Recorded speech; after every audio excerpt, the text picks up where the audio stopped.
Baba Yaga, the lore, the legend, the mystery. In the deep forests where birch trees whisper ancient secrets and the mist clings to the earth like a veil between worlds, there lives a figure as old as the woods themselves. Her name is spoken in hushed tones around hearth fires. Baba Yaga. Let us journey together through her tales, her wisdom, and her mysteries. Settle in, breathe deeply, and allow these stories to carry you to that enchanted place where magic still lives. Deep in the Russian wilderness, Baba Yaga makes her home in a hut that defies all natural law. This is no ordinary cottage, for it stands upon two enormous chicken legs, living legs that can walk, run, and dance through the forest at their mistress's command. The hut moves when Baba Yaga wishes to travel, striding through the trees with an unsettling grace. The chicken-legged hut is surrounded by a fence unlike any other. Its posts are made from human bones, bleached white by time and weather. Atop each post sits a skull, and when darkness falls, these skulls glow with an eerie inner light, their empty eye sockets blazing like lanterns to illuminate Baba Yaga's domain. This fence serves as both warning and protection, marking the boundary between the mortal world and the realm of magic. Baba Yaga herself is ancient beyond measure, though her age shifts like smoke. Sometimes she appears as a wizened crone, her body bent with centuries. Her nose is long and hooked, nearly touching her chin, and her iron teeth can gnash through bone as easily as bread. Yet age has not weakened her. She possesses strength that would shame warriors half her years. When Baba Yaga wishes to travel swiftly through her forest, she does not walk. Instead, she flies through the air in a giant mortar, using the pestle as a rudder to steer her course. With a broom made of silver birch, she sweeps away her tracks behind her, ensuring that no one can follow where she has been. The sound of her mortar grinding through the sky announces her coming, and wise folk know to hide when they hear it. Though many call her simply witch, Baba Yaga's name carries deeper meaning. Baba means grandmother or old woman in Slavic tongues, but Yaga has roots in ancient words for evil, anger, and even serpent. She is the grandmother who is not quite grandmother, the elder who is both more and less than human. Baba Yaga does not dwell alone in her forest domain. She commands 3 mysterious horsemen who ride past her gate at precise times each day. At dawn, a rider dressed all in white, mounted on a white horse, thunders past. This is the White Rider, and he brings the day. At noon, a rider in red upon a red horse follows. He is the Red Rider, and the sun reaches its height with his passing. Finally, at dusk, a rider cloaked in black astride a black horse completes the cycle. The Black Rider brings the night. These 3 are Baba Yaga's faithful servants, the very embodiments of time itself. Within her hut, Baba Yaga keeps invisible servants who attend to her needs. These unseen hands cook her meals, clean her dwelling, and carry out her commands. When visitors enter her home, they may hear whispers in the shadows, feel the brush of something passing by, but they will never see who serves the ancient witch.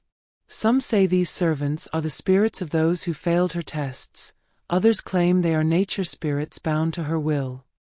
When someone approaches Baba Yaga's hut seeking her aid, they must first speak the proper words. The hut will turn its back to the visitor, its single door facing away, and it will not turn around unless commanded. The traveler must call out, little hut, turn your back to the forest and your front to me." Only then will the chicken legs pivot, and the door will face the supplicant. To approach without speaking these words is to be forever denied entrance, to wander lost in the forest until the end of days. But entering the hut is only the first challenge. When Baba Yaga herself appears, she does not greet visitors warmly. She demands to know whether they have come of their own free will or by compulsion, whether they seek something or flee from something. The answer to this question matters greatly, for Baba Yaga values honesty above all else. Those who lie to her face imprisonment, transformation, or worse. Those who speak truth, even uncomfortable truth, may find her a stern but ultimately fair judge of their character and their quest. As we pause in our journey through Baba Yaga's lore, consider this: she is not simply evil or simply good. She is a force as natural and necessary as the forest itself. She tests, she teaches, and she transforms. Like the seasons, she can be harsh and she can be generous. In the tales to come, we will learn more of her ways, her wisdom, and her warnings. For now, rest easy knowing that in the realm of story, Baba Yaga watches over those who are brave enough to seek her out, and clever enough to learn from what they find. When Baba Yaga decides to help a visitor, she does not simply hand over what they seek. No, the witch demands payment in the form of labor. She assigns impossible tasks that must be completed before nightfall, or before dawn, or within the span of 3 days. These tasks might include sorting mixed grains, seed by seed, until millions are separated into perfect piles. Or washing laundry until it becomes whiter than snow, though the water runs black as coal. Or finding a single golden needle in a field of silver grass. The tasks seem designed for failure, yet they are always achievable by those who possess the right qualities: persistence, cleverness, humility, and the willingness to accept help from unexpected sources. Those who complete Baba Yaga's tasks receive rewards beyond imagination. She might give a ball of yarn that rolls forward to light the path through any darkness. Or a handkerchief that, when waved, transforms into a raging river to drown pursuing enemies. Or a comb that, when thrown behind a fleeing traveler, becomes an impenetrable forest of thorns. These are not mere trinkets, but objects of deep magic, woven with the power of the old world. Yet Baba Yaga warns that such gifts come with responsibility, for magic always demands its price. In the oldest tales, it is said that Baba Yaga is not alone. There are 3 Baba Yagas, 3 sisters who share the same name and the same nature, dwelling in 3 separate huts scattered throughout the vast Russian forest. When one traveler's quest is particularly dire, they may need to visit all 3 sisters in turn, each more powerful and more dangerous than the last. The first Baba Yaga might test courage, the second wisdom, and the third compassion. Only by satisfying all 3 can the deepest magic be obtained. These 3 sisters are connected by bonds deeper than blood. What one knows, the others sense. When one is angered, the others feel the tremor of her rage. Some say they are actually one being existing in 3 places at once, a manifestation of the witch's immense power. Others believe they are truly separate entities, bound by ancient pacts and shared purpose. Regardless of the truth, encountering all 3 Baba Yagas is considered the most perilous journey a hero can undertake. There is a famous tale of a girl named Vasilisa, whose dying mother gave her a special doll before departing this world. This was no ordinary toy, but a Motanka doll, a magical helper blessed by maternal love. When Vasilisa was sent by her cruel stepmother to fetch fire from Baba Yaga, certain to be devoured, she carried the doll with her. The little doll guided her steps, whispered advice, and when Baba Yaga assigned her impossible tasks, the doll completed them while Vasilisa slept. This teaches us that Baba Yaga's challenges can be overcome not only through one's own effort, but through the help of magic given freely by those who love us. The doll represents something deeper in Baba Yaga's world. It shows that the witch respects preparation, foresight, and the wisdom of ancestors. Vasilisa did not trick Baba Yaga or lie to her. She simply arrived equipped with her mother's love in physical form, and this was acceptable. Baba Yaga gave Vasilisa the fire she sought, placed within a skull from her fence, and sent her home. The lesson here is subtle but profound. Baba Yaga may be dangerous, but she honors the sacred bonds between parent and child, and rewards those who carry such blessings with them. Baba Yaga is more than a witch who lives in the forest. She is, in many ways, the forest itself made conscious and willful. She stands at the boundary between the civilized world of villages and farms, and the wild world of ancient trees and nameless things. She guards the threshold between what is known and what is mystery, between the living and the dead, between youth and wisdom. To pass into her realm is to leave behind the safety of the ordinary world and enter a place where different rules apply. This role as guardian makes Baba Yaga essential rather than merely threatening. She ensures that those who seek wisdom or magic are truly ready for what they will find. She turns away the foolish, the arrogant, and the cruel, for such people would misuse what lies beyond her gate. But for those with pure hearts, or at least honest ones, she opens the way forward. In this sense, every frightening aspect of her appearance and her home serves a purpose: to frighten away those who should not pass, and to test the courage of those who should. Time moves strangely in Baba Yaga's domain. A single night spent in her hut might equal a year in the outside world, or 3 days might pass like minutes. This is not mere caprice, but a reflection of the timeless quality of the deep forest and the old magic. When someone enters Baba Yaga service or accepts her hospitality, they step partially out of the mortal stream of time and into something older and slower, where years are measured in seasons and seasons flow like water. This temporal strangeness serves another purpose as well. It prevents those who visit Baba Yaga from returning to find their entire lives have passed them by, if she wills it otherwise. For just as she can make time crawl, she can also fold it back upon itself, returning her visitors to the world at precisely the moment they are needed most, regardless of how long they spent in her presence. Time, like everything else in her realm, bends to her wisdom and her will. And so we continue our journey, stepping carefully through the moments, neither rushing nor lingering too long in any one place, just as one should when traveling through Baba Yaga's enchanted woods. The creatures of Baba Yaga's forest are not ordinary animals. They possess an awareness, an intelligence that marks them as something more than mere beasts. The birds that nest in the trees around her hut speak in riddles and carry messages between the worlds of the living and the dead. The wolves that prowl through the underbrush show deference to the witch, bowing their heads when she passes, for they know she is older and wilder than they could ever be. Even the smallest mouse or sparrow might be Baba Yaga herself in disguise, watching to see how travelers treat the helpless and the small. There are tales of those who showed kindness to a wounded bird or shared their meager bread with a starving cat, only to discover later that Baba Yaga had been testing them in animal form. Those who passed this test unknowingly found her much more willing to grant their requests when they finally reached her hut. But those who kicked aside a limping dog or ignored the cries of a trapped rabbit found the witch already knew of their cruelty, and her judgment was swift and terrible.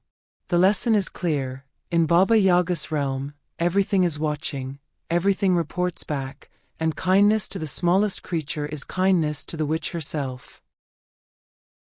In Baba Yaga's presence, words carry weight beyond their simple meaning. To ask the wrong question is to invite disaster. There is a sacred rule in her hut: one may ask about what one has seen, but never about what one has not witnessed with one's own eyes. When young Vasilisa stayed in the witch's home, she wisely refrained from asking about the 3 mysterious riders, though curiosity burned within her. Later, when she did ask about them, Baba Yaga praised her for waiting until the proper moment, saying that too much knowledge can cause a person to age and wither away.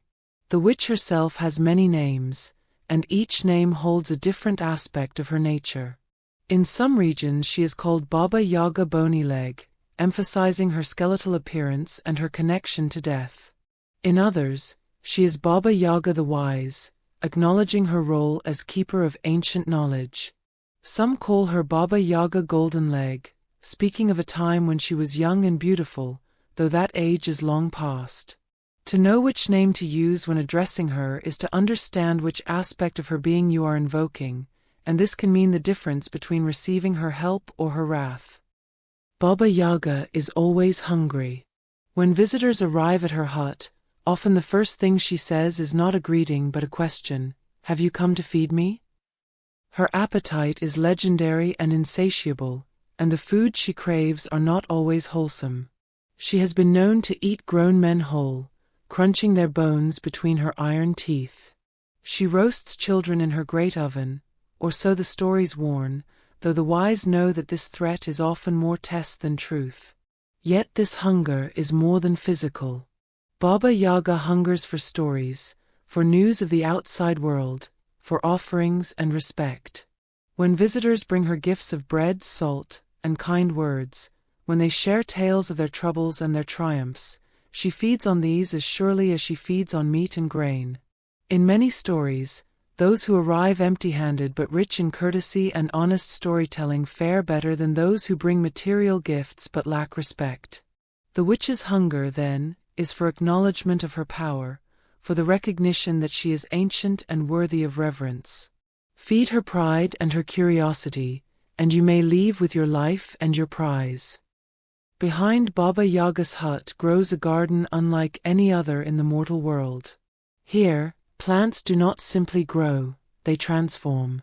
A seed planted in this soil might sprout into a flower that sings, or a vegetable that grants visions of the future when consumed.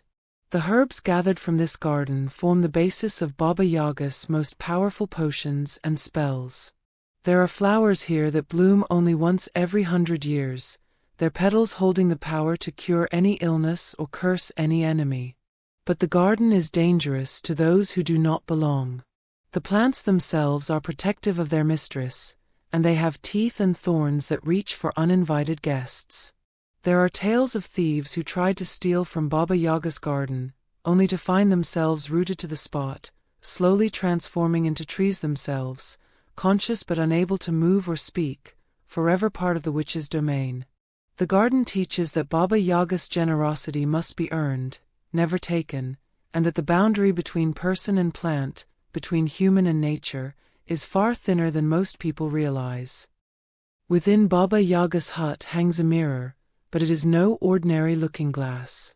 This mirror does not show your physical reflection.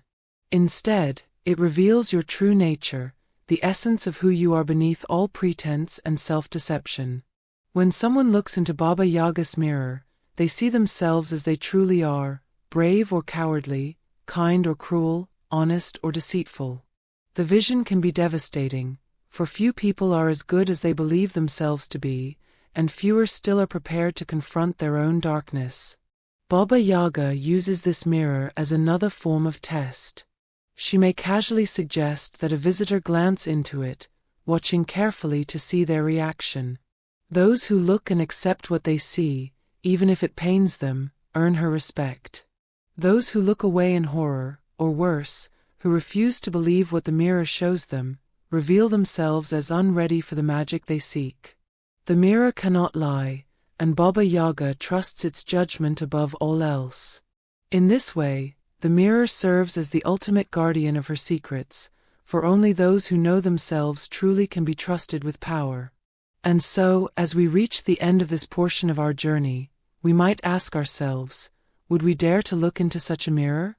Would we be ready for what we might see?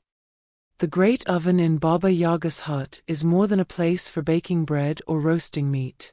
It is a portal, a transformative space where one form of existence can be changed into another. In the old Russian tales, the oven represents the boundary between life and death, between one state of being and another. When Baba Yaga commands a visitor to climb into the oven, she is not always planning to cook them. Sometimes, she is offering them a chance to be reborn, to emerge transformed and purified, though the visitor rarely understands this until after the trial is complete. The clever ones know the secret of the oven. When Baba Yaga says, "Climb in so I can see if you are plump enough," the wise response is to say, "I do not know how. Show me first." And when the witch demonstrates by climbing onto the great paddle used to slide bread into the oven's mouth, that is the moment to push her inside and bolt the door. This is not cruelty but cleverness, and Baba Yaga respects it. In many tales, she laughs from inside the oven and grants the visitor their wish for outwitting her. The oven then is yet another test. Do you accept your fate passively, or do you use your wits to survive? In Baba Yaga's hut, silence is often more valuable than speech. There are moments when she commands her visitors to be absolutely quiet, to neither speak nor cry out no matter what they see or hear. During these times, terrible visions may appear, ghosts of the dead, monstrous creatures, scenes of horror and beauty beyond description. But to make a sound, to break the silence, is to fail the test and forfeit everything. The witch values those who can hold their tongue, who can witness the impossible without needing to comment or question or scream. This love of silence stems from Baba Yaga's deep connection to observation and wisdom. She knows that those who talk constantly, who fill every moment with noise, cannot truly see or hear or understand. The forest itself teaches silence. The deer that survives is the one that moves quietly through the underbrush. The hunter who succeeds is the one who waits in patient stillness. Baba Yaga seeks visitors who understand this truth, who know when to speak and when to simply be present, watchful and still. In silence, she finds respect. In silence, secrets are kept. And in silence, the deepest magic can be heard whispering beneath the surface of the world. Within her hut, Baba Yaga keeps an ancient spinning wheel, its wood dark with age and smooth from centuries of use. This wheel does not spin ordinary thread. When Baba Yaga sits at her wheel and begins to spin, she is weaving fate itself. The thread that flows from her fingers is made of moonlight and shadow, of hope and despair, of all the intangible things that make up a human life. With this thread, she can bind or unbind destinies, tie souls together or cut the connections between them. The spinning wheel connects Baba Yaga to an older tradition of powerful women who control fate through the textile arts. Like the Greek fates who spin, measure, and cut the thread of life, Baba Yaga holds power over the length and quality of human existence.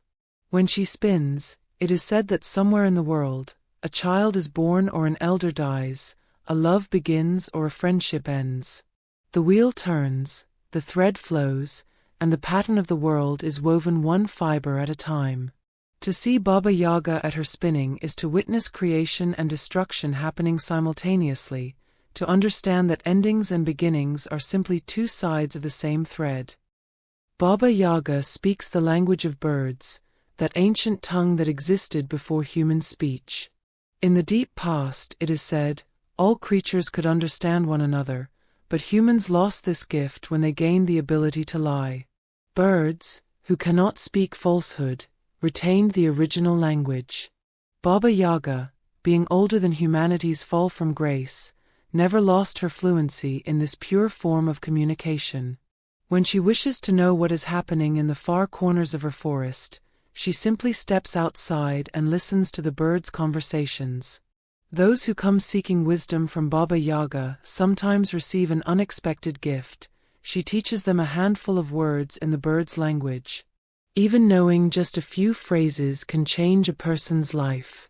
They might learn to ask the ravens for news, to request help from the sparrows, or to understand the warnings that crows cry out when danger approaches. This knowledge marks them as having been touched by deep magic, and other creatures of the wild will recognize and respect this. But Baba Yaga warns that with this gift comes responsibility.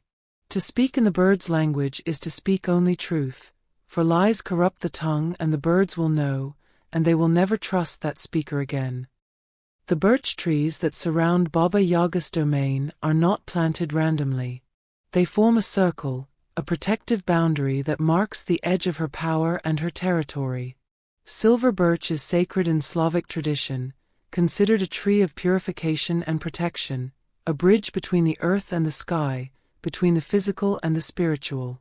The white bark of these trees glows in the moonlight, creating a visible barrier that warns travelers they are entering a place where the old rules apply. But these birch trees serve another purpose as well. They are Baba Yaga's memory. Each tree represents a visitor who came to her hut, and the tree's health reflects what became of that person. A thriving tree means the visitor succeeded and prospered. A twisted, struggling tree indicates someone who failed or met a dark fate. A tree that has fallen shows a life that ended, though whether through natural death or Baba Yaga's wrath, only the witch herself can say.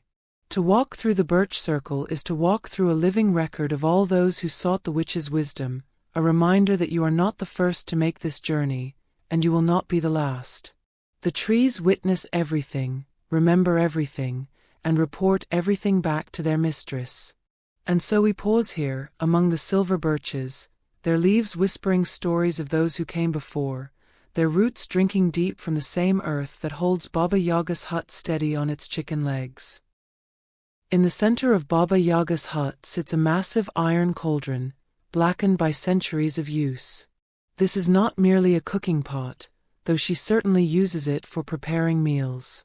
This cauldron is a vessel of divination and transformation. When Baba Yaga fills it with water from the deepest well in the forest and sets it to boil, the surface becomes a window into past, present, and future. She stirs the bubbling liquid with a long bone ladle, watching images form and dissolve in the steam that rises like spirits into the smoky air. Those who dare to look into the cauldron when Baba Yaga permits it may see visions of their own destiny. But these visions are not always clear or comforting. The cauldron shows truth without mercy, revealing not what you wish to see but what you need to know. A person might glimpse their own death, or see loved ones suffering, or witness the consequences of choices not yet made. Some go mad from what the cauldron reveals. Others emerge wiser and more prepared for what lies ahead. Baba Yaga never interprets the visions for her visitors. She believes that if you cannot understand what the cauldron shows you, then you are not meant to know it yet. Hanging from Baba Yaga's belt are 2 keys, one made of iron and one made of silver. These keys unlock different doors within her hut, though from the outside, the hut appears to have only a single entrance. The iron key opens the door to the past, allowing passage into rooms where time has stopped, where events from centuries ago still play out in endless repetition. Those who enter with the iron key can witness history but cannot change it. They can only observe and learn. The silver key opens the door to possibility, to the realm of what might be rather than what was. Behind this door lie infinite branching paths, each one representing a different choice, a different future. But to enter this room is dangerous, for one can become lost among the possibilities, forgetting which path is real and which is merely potential. Baba Yaga rarely lends these keys, for most people lack the strength of will to use them properly. Those who receive the iron key must promise not to try to change the past. Those who receive the silver key must promise to choose only one future and commit to it fully.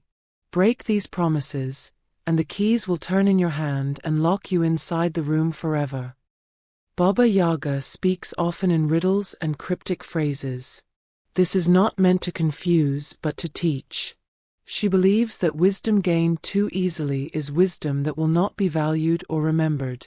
When she answers a question with a riddle, she is giving her visitor the gift of discovery, the opportunity to work toward understanding rather than having it handed to them complete and whole. A riddle is a puzzle that exercises the mind, and solving it creates a pathway in the brain that will not be forgotten. Her riddles often contain multiple layers of meaning. The surface answer might solve an immediate problem, but deeper reflection reveals additional truths that apply to broader aspects of life. For example, she might say, "The thing you seek is closest when you stop searching for it," which could mean that a lost object is in the last place you look, but also that peace comes when you cease striving, and that love finds you when you stop chasing it. Those who dismiss her riddles as mere wordplay miss the profound teachings woven into every phrase. Those who ponder her words carefully, who turn them over in their minds like stones examined in firelight, discover that Baba Yaga's riddles continue to reveal new meanings years after they were first spoken. Baba Yaga stands with one foot in the world of the living and one foot in the realm of the dead. She is neither fully alive nor fully a spirit, but exists in the liminal space between. This is why she can move between worlds, why she knows things that the living cannot know, why she appears skeletal and ancient yet possesses vitality that young people lack. Her hut, standing on chicken legs, never touches the ground completely, never fully commits to the physical earth. It hovers in that uncertain space, belonging fully to neither realm. Because of this connection to death, Baba Yaga can speak with the departed. She can summon spirits for consultation or send messages to those who have passed beyond the veil. When someone comes to her seeking contact with a dead loved one, she may grant this wish, though the price is always high. To speak with the dead is to brush against death yourself, and part of your own life force must be offered in exchange for the conversation. This is why those who visit the dead through Baba Yaga's mediation often emerge with a streak of white in their hair or a chill in their bones that never quite leaves them. They have traded a piece of their warmth and vitality for knowledge from beyond, and the transaction cannot be reversed. When visitors bring offerings to Baba Yaga, she watches carefully to see not just what they bring, but how they present it. Does the visitor offer their gift grudgingly, as if paying a toll to a bandit? Or do they offer it freely, with respect and genuine feeling? The difference matters greatly to the witch. She has no need of material things. Her magic provides whatever she requires. What she values is the spirit of generosity, the willingness to give without calculating what you will receive in return. There are tales of poor peasants who brought Baba Yaga nothing but a crust of bread, offered with sincere gratitude for her willingness to see them, and received her full help and blessing. There are equally numerous tales of wealthy nobles who arrived with carts full of gold and fine goods, but presented them with arrogance and expectation, and returned away empty-handed or worse. Baba Yaga teaches that true generosity is measured not by the size of the gift, but by the size of the heart that gives it. A small offering given freely is worth more than a great treasure given coldly. And if you arrive with nothing material to offer, you can still give courtesy, respect, and honest words. These are the currencies that Baba Yaga values most, and they cost nothing except the willingness to see her as worthy of honor, despite her fearsome appearance and her frightening reputation. As we move deeper into her lore, we carry this lesson with us: approach the mysterious and the powerful with an open heart, and you may find they are not as terrible as you feared. On certain nights, when the moon is dark and the wind howls through the trees like a wounded animal, Baba Yaga joins the wild hunt. This is an ancient procession of spirits, witches, and supernatural beings who ride through the sky in a furious cavalcade. Leading her mortar like a chariot, Baba Yaga soars among them, her iron teeth gleaming, her wild hair streaming behind her like smoke. The wild hunt passes over villages and fields, and wise folk lock their doors and hide beneath their blankets, for to see the hunt is to invite misfortune. But the wild hunt is not merely destructive. It serves a purpose in the balance of nature.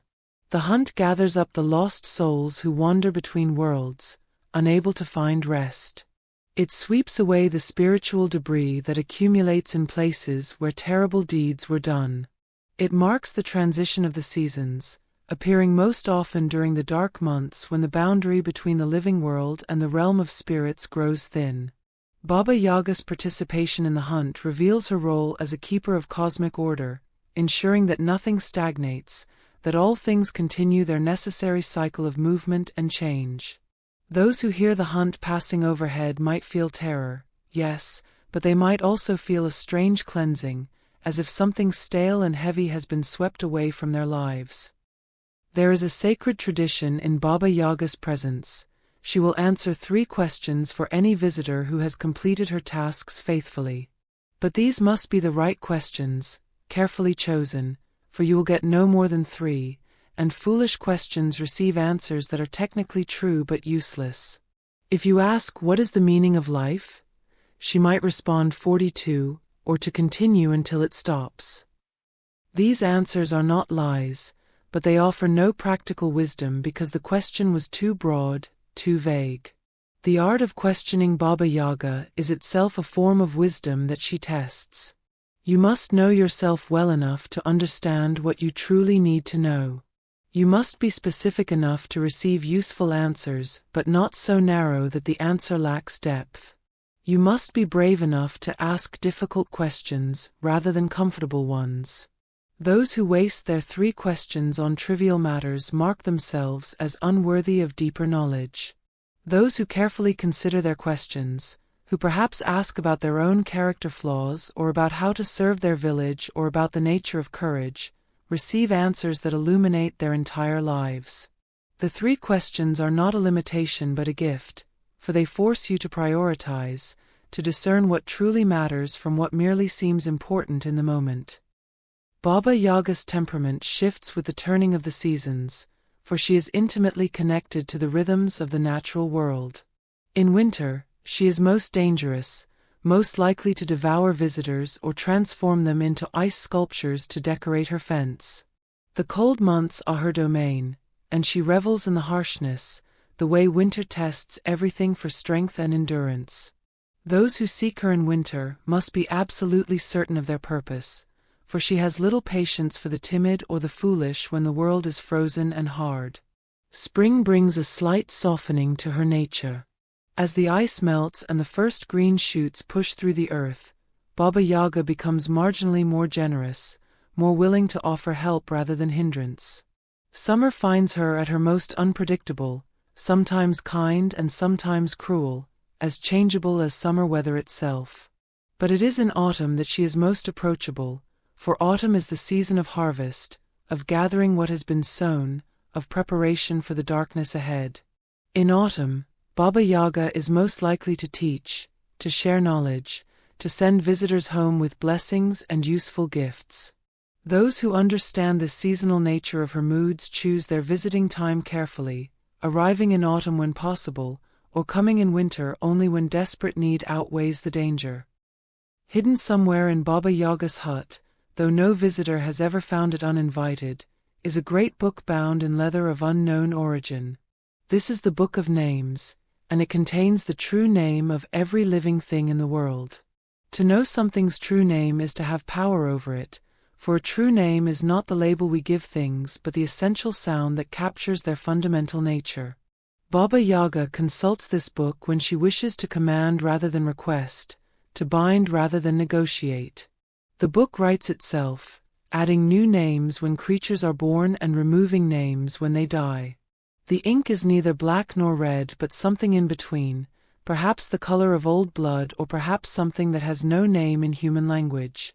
Baba Yaga sometimes grants visitors the knowledge of a single true name from this book, usually their own. To hear your own true name spoken aloud is a profound and unsettling experience.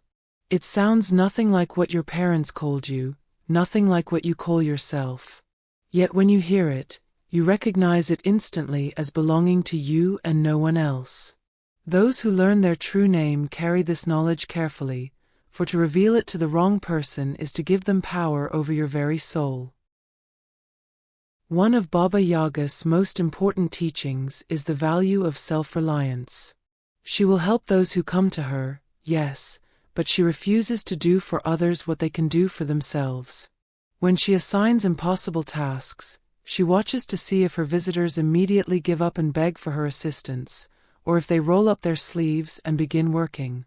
Those who try first and ask for help only when truly stuck earn her approval.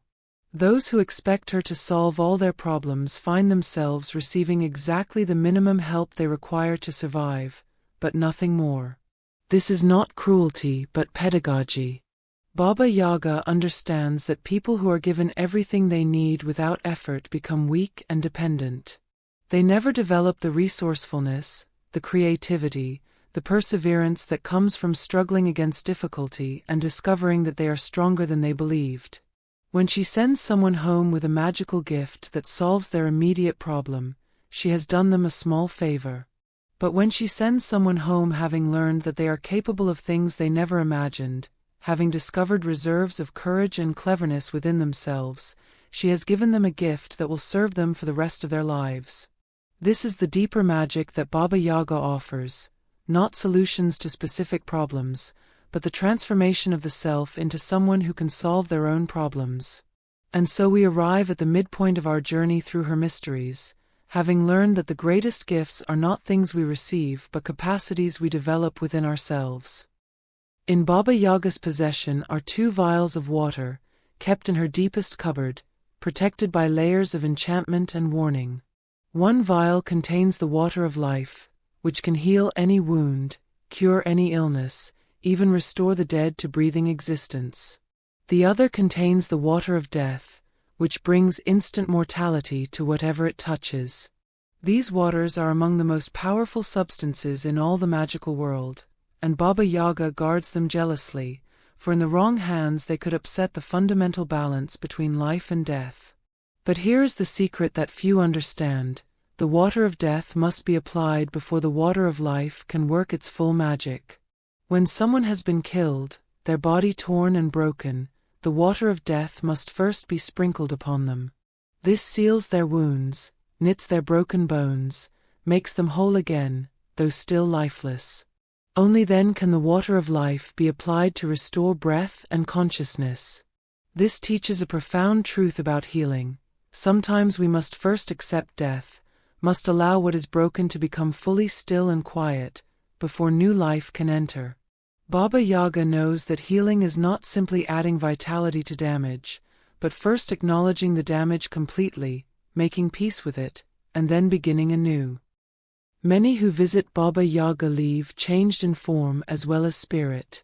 She has the power to transform people into animals, plants, or even objects, and she uses this power both as punishment and as teaching. A proud prince might become a frog, forced to live humbly at the water's edge until he learns what it means to be small and vulnerable.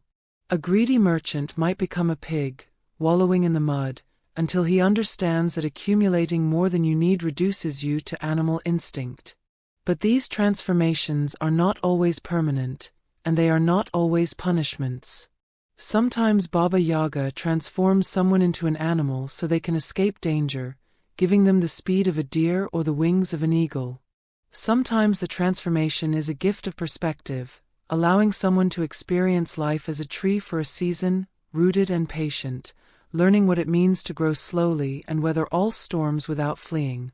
The key to reversing an unwanted transformation is always the same: learn the lesson the form is meant to teach you. Once you truly understand why you were changed, the original form returns. Those who resist the lesson remain in their new shape indefinitely, stubbornly refusing to grow. Despite her fearsome reputation, Baba Yaga observes the ancient laws of hospitality with absolute faithfulness. When someone enters her home and sits at her table, they are under her protection. No harm will come to them from her hand while they are her guests, no matter how much she might wish to punish them for previous offenses. This is sacred law, older than Baba Yaga herself, and she honors it completely. Even her worst enemies can claim sanctuary by entering her hut and sitting at her hearth. This law of hospitality extends beyond simple safety. When Baba Yaga offers food and drink, it is always genuine and nourishing, never poisoned or enchanted to harm. She may test her guests in many ways, but she will not violate the sacred bond between host and visitor. This teaches an important truth: even in a world of magic and danger, some rules must never be broken, for they are what separate civilization from chaos. The irony is that many who fear Baba Yaga never realize they could simply ask for hospitality and receive it. They sneak and plot and try to steal what they need, when merely approaching honestly and requesting guest right would have granted them safety and aid. Beyond her spinning wheel, Baba Yaga also maintains a great loom where she weaves the fabric of fate itself. This loom is enormous, stretching from floor to ceiling of her hut, though the hut appears small from outside. The threads that run through this loom are lives, each one a different color, a different texture. Where threads cross, lives intersect. Where threads run parallel, people share a path for a time. Where threads end, a life is complete. Baba Yaga does not weave randomly. She follows patterns that have existed since before time had a name, patterns that ensure balance and meaning in the great tapestry of existence. But within these patterns, there is room for variation, for individual choice and chance. When someone makes a brave decision or a foolish one, when someone shows unexpected kindness or cruelty, Baba Yaga adjusts the weaving slightly to accommodate this. She is not a tyrant who forces every life into a predetermined path, but rather an artist who works with the material she is given, finding beauty in both the planned and the unexpected. To see her at her loom is to understand that fate and free will are not opposites but partners in creation. Everything Baba Yaga gives comes with a price, and knowledge is the most expensive commodity of all. When she teaches someone a spell or reveals a secret of the universe, she demands payment not in gold or goods, but in experience or memory. She might take your memory of your first love, leaving you with the knowledge that you once loved, but unable to remember the person's face or the feeling of their touch. She might take a year of your youth, adding it to her own endless existence.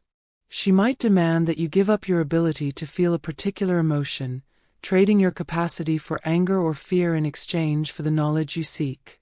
These prices seem cruel, but they serve a purpose. They ensure that people do not seek knowledge lightly, that they understand what they are willing to sacrifice to know what they wish to know. They also ensure that knowledge is earned, that it costs something real, for only that which costs us something do we truly value. Baba Yaga has seen too many people given wisdom freely only to discard it or misuse it because they did not pay the price of acquisition. When you have traded a precious memory for a piece of knowledge, you will guard that knowledge carefully and use it wisely. This is her way of teaching that the most important things in life require sacrifice, and that we must always consider carefully what we are willing to give up to gain what we desire.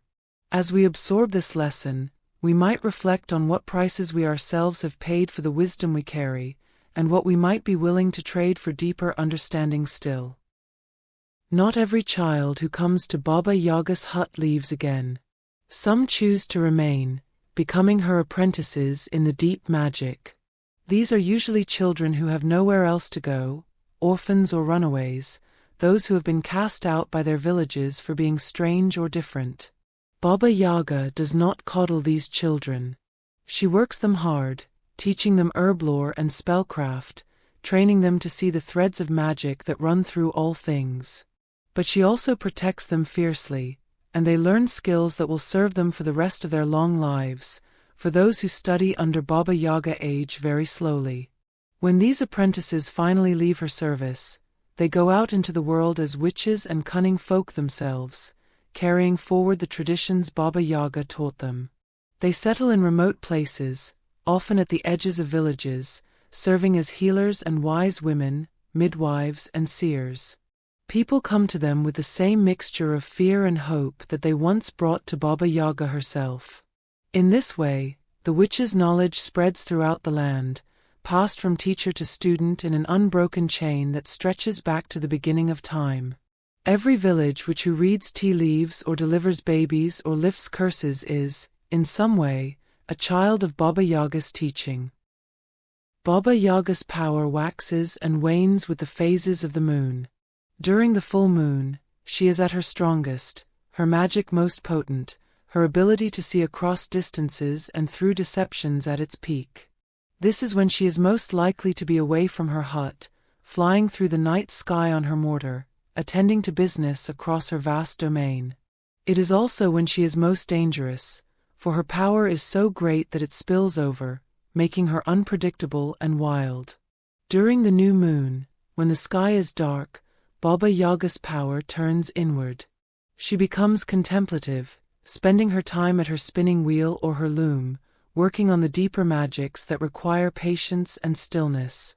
This is the best time to approach her with questions about philosophy or the nature of existence, for she is more willing to engage in long conversations when the moon is dark. The waxing moon brings her increasing energy and willingness to take action, while the waning moon sees her growing more introspective and more likely to send visitors away to think on their problems before returning. Those who understand this lunar rhythm and time their visits accordingly find Baba Yaga much more amenable to their requests. Baba Yaga can speak to storms.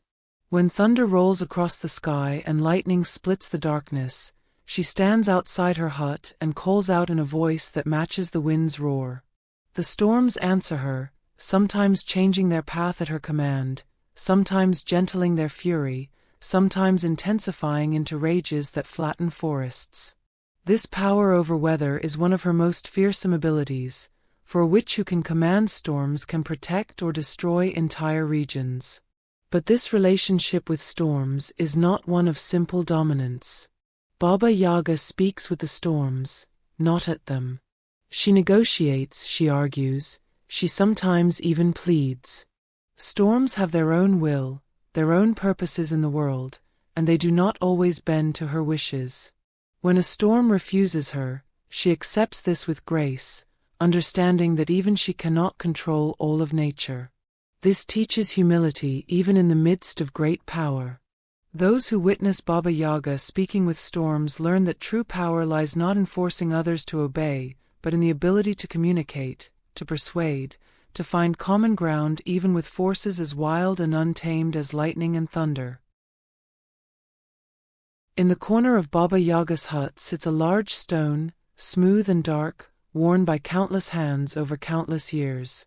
This is the memory stone, and it holds within it every memory that Baba Yaga has taken as payment for her services. When she takes someone's memory of their childhood home or their first taste of honey or the sound of their mother's voice, she does not destroy these memories. She stores them in the stone, where they wait in darkness, suspended in time. The stone hums very quietly with the weight of all these stored experiences. If you place your hand upon it and listen carefully, you might hear whispers of other people's lives, fragments of joy and sorrow collected over centuries. Baba Yaga sometimes touches the stone herself, accessing these borrowed memories when she needs to understand human experience more deeply. In this way, the memories continue to serve a purpose even after being taken.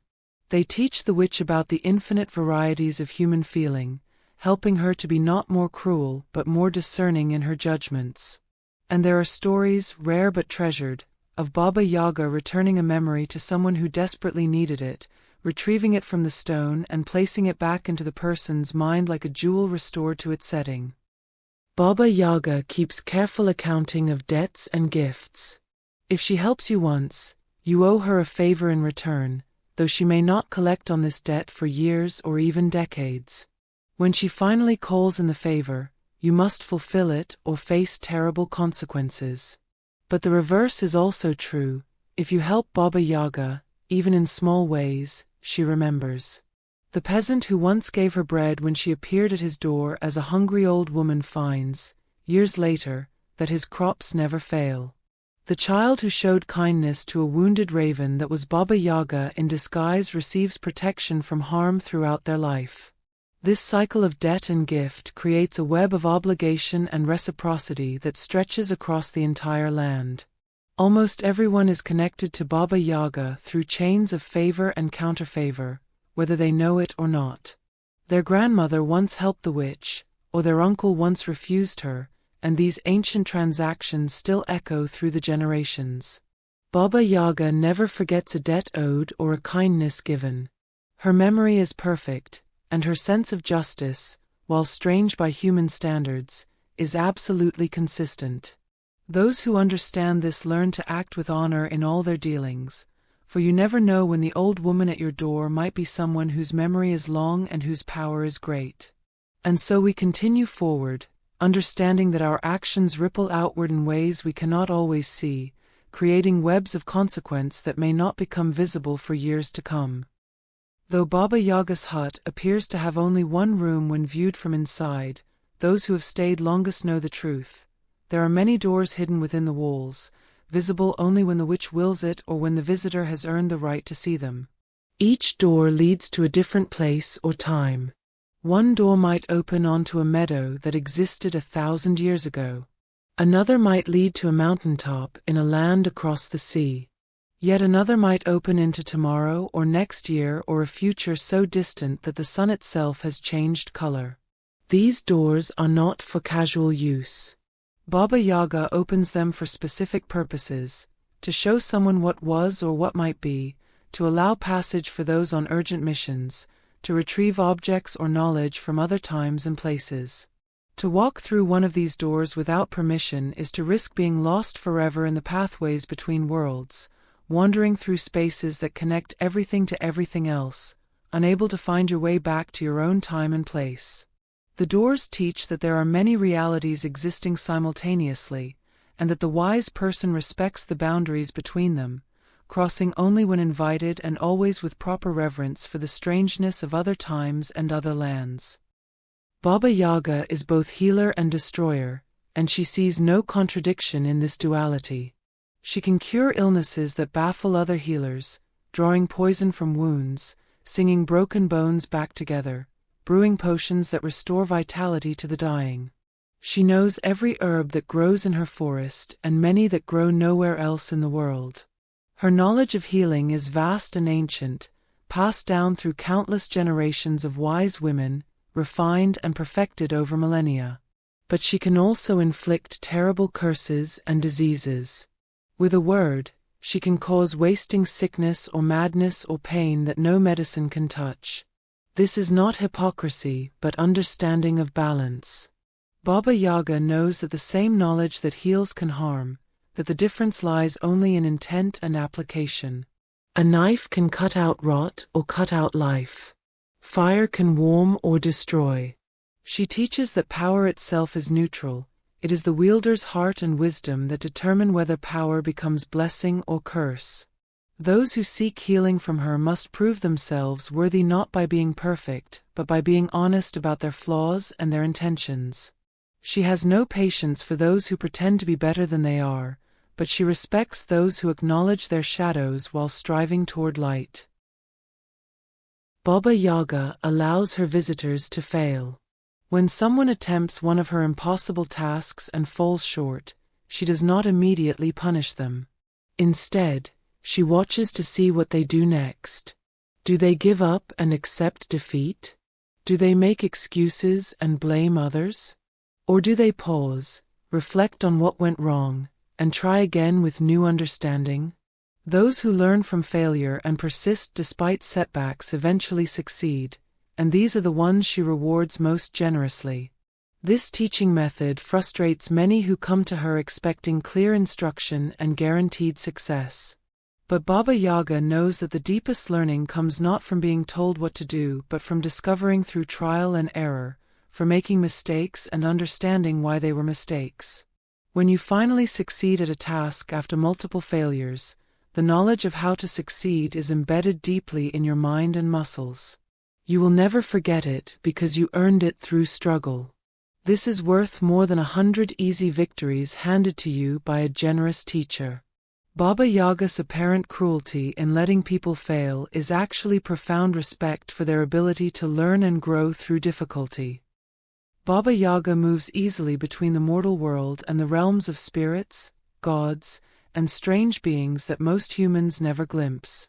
She attends councils in the underworld and feasts in the halls of storm gods. She trades favors with the domovoi, the house spirits that live in Russian homes, and negotiates treaties with the leshy, the forest guardians who can lead travelers astray or guide them safely home. She exists in many worlds simultaneously, and the borders that confine others are merely suggestions to her. This ability to travel between realms makes her invaluable as a mediator and messenger. When spirits and humans have disputes, they sometimes call upon Baba Yaga to arbitrate, knowing she understands both perspectives. When someone needs to send a message to a departed loved one or petition a nature spirit for help, Baba Yaga can facilitate the communication.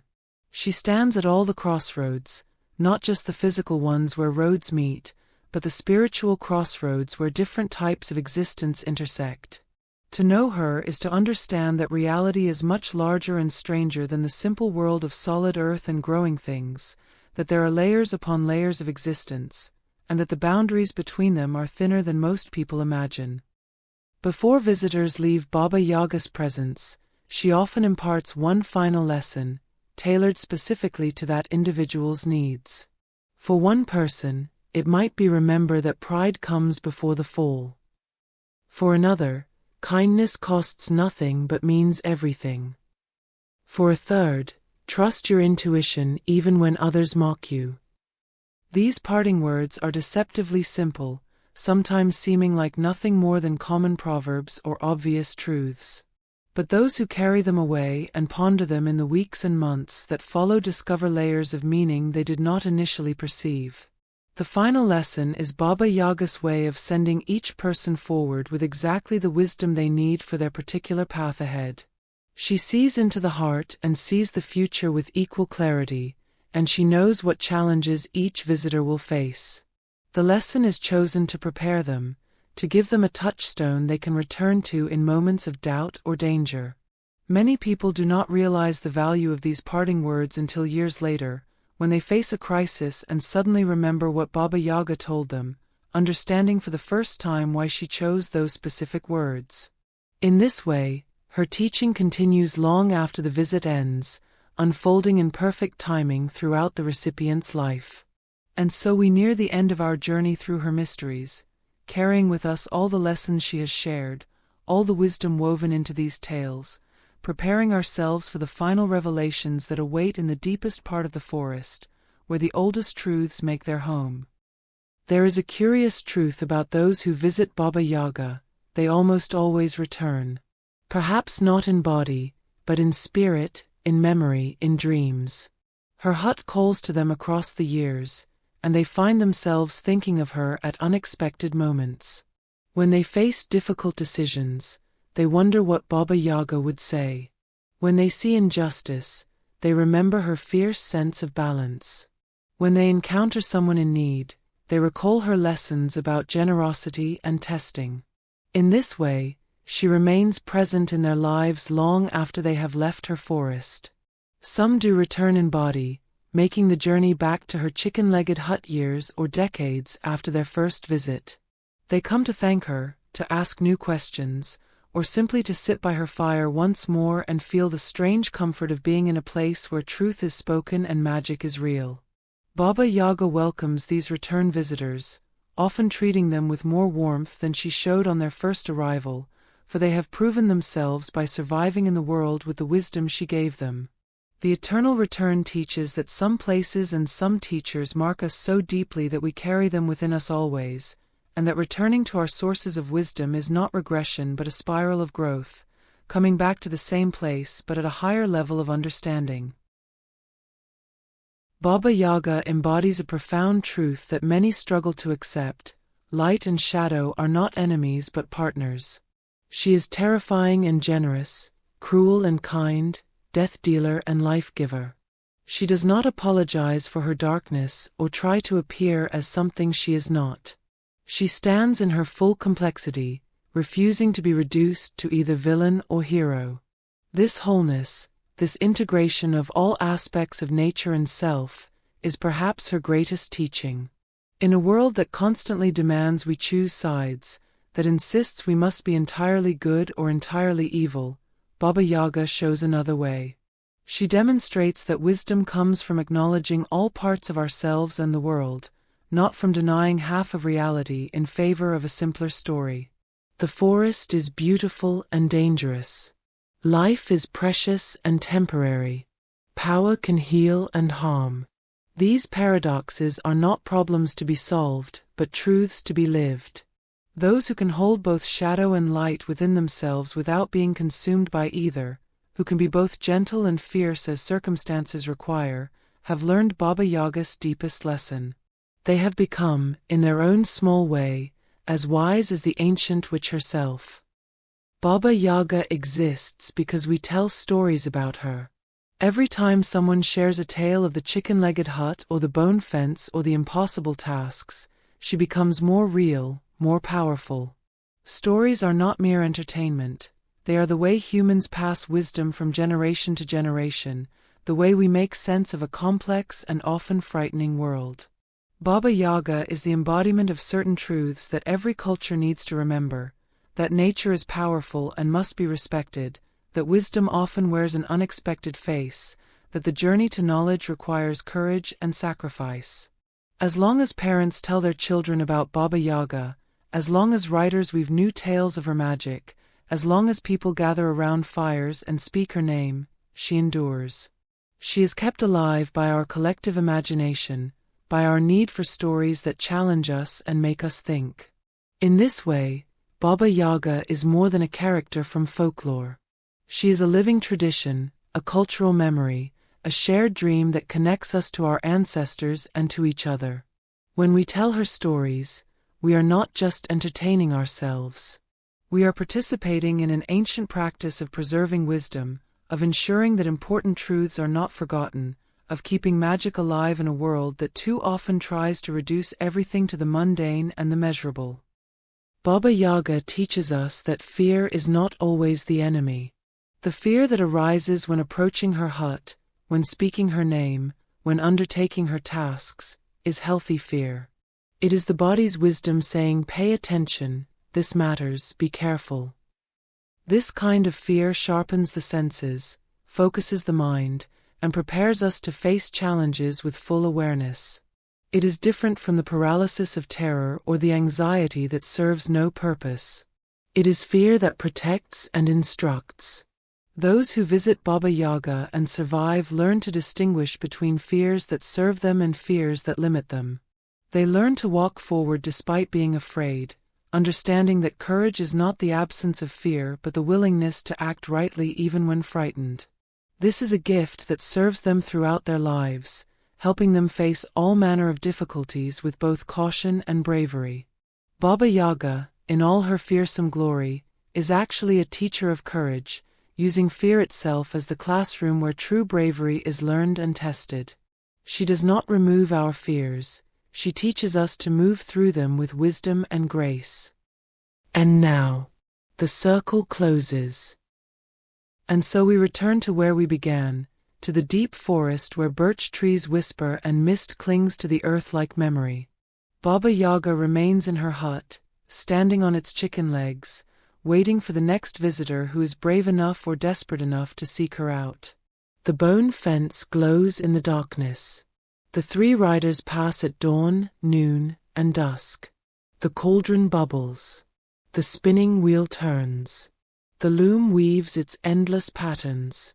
Time moves strangely here, and always will. We have journeyed through 100 pieces of lore, 100 fragments of the vast tapestry that is Baba Yaga's legend.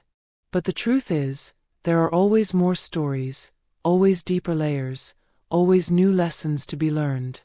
Baba Yaga is inexhaustible because she represents something fundamental about existence itself, the wildness that cannot be tamed, the wisdom that must be earned, the magic that persists despite all attempts to explain it away. As you rest now, perhaps drifting into sleep, you carry these stories with you. They have become part of your own inner landscape, and somewhere in your dreams, you might find yourself walking through a silver birch forest, seeing a hut turn on its chicken legs, hearing a voice both terrible and kind asking, "Have you come of your own free will, or by compulsion? Do you seek, or do you flee?" And in that moment, you will know how to answer. You will know because you have listened to these tales, because you have made the journey through Baba Yaga's forest, and because you understand now that the deepest wisdom comes not from avoiding the dark woods but from having the courage to enter them, to learn what they have to teach, and to emerge transformed, carrying the light of knowledge back into the everyday world. Sleep well, traveler. The forest will still be here when you wake, and Baba Yaga's hut will stand ready for those brave enough to approach. The stories never end. They only pause, waiting for the next voice to give them life again.